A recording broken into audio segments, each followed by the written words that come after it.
sense out of it. I'm gonna run two examples at the same time. And what I'm trying to show you here is that this kg, ng, dg, these are polynomials in S. That's a gain that comes with all the transfer functions in there. And this is a gain that the root locus could vary. It could be one that the root locus could vary. So, and the example I've got over here, I got the root locus gain being varied on 10 over s plus 10. So let's see what each of these things is. The kg would be 10. The ng would be 1. And the dg, polynomial in S, would be s plus 10. Notice that I do not use the Bodie plot format. The Bodie plot format would have s over 10 plus 1, right? Because I'd want to draw the Bodie plot with that s over 10 plus 1, like that. This one stands s plus 10, where the break frequency is all by itself. So you have two different names for these gains. And in the old days, we actually used those names. This gain was called static loop sensitivity. And the other one was called type gain. So I will use that same notation, but you probably won't see it unless you look at it in an older. From summer to summer of G times H, and we're including our root locus gain this time that the root locus program is going to do. And my closed loop transfer function is going to be equal to G plus that same G, K R L G. That's G over 1 plus GH. Yes? So the root locus gain is equal to the product of K R L G and K R L H, whichever ones I'm varying. So I just call it the root locus gain. It could occur in G or in H. It's the product of these two guys. Then I have KG, KH. This are the roots of the characteristic equation of the closed loop system. The denominator, when I set that equal to 0, are the roots of the characteristic equation of the closed loop system. Guess what the root locus gives you? The roots of the characteristic equation of the closed loop system. The root locus program, once you define G and H, the root locus program throws this gain in here, has no idea where you put it in your system.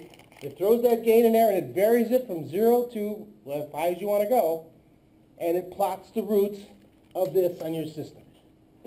So when you're doing root locus, you're plotting the roots of this as this gain is varied, KRL, which could occur either here or here.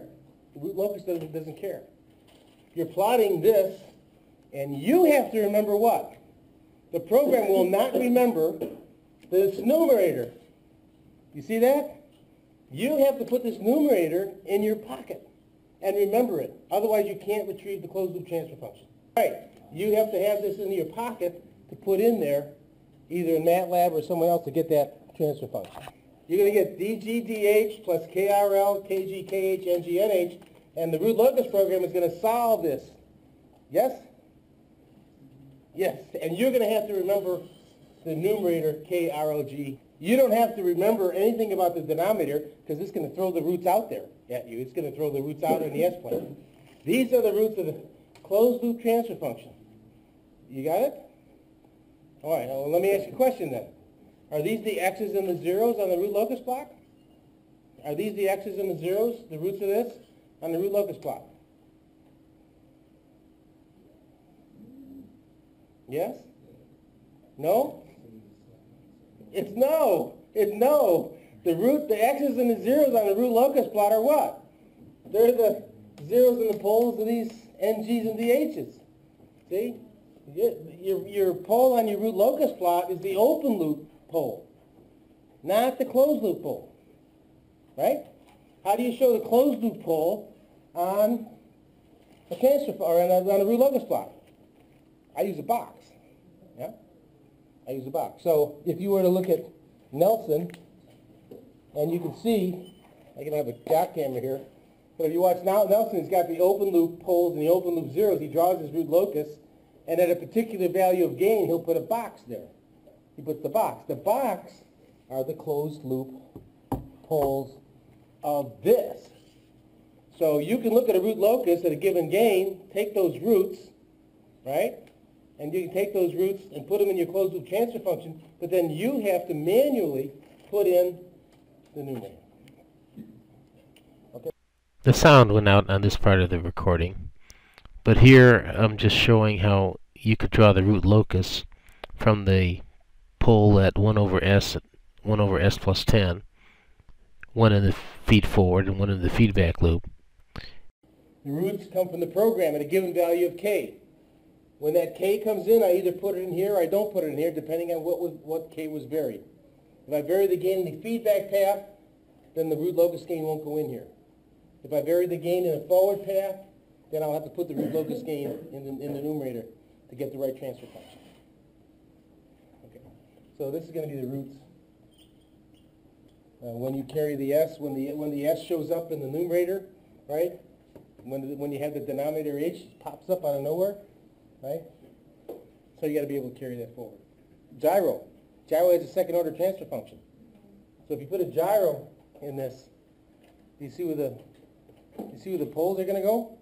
The complex poles for a gyro in your system are going to show up in the numerator. See that?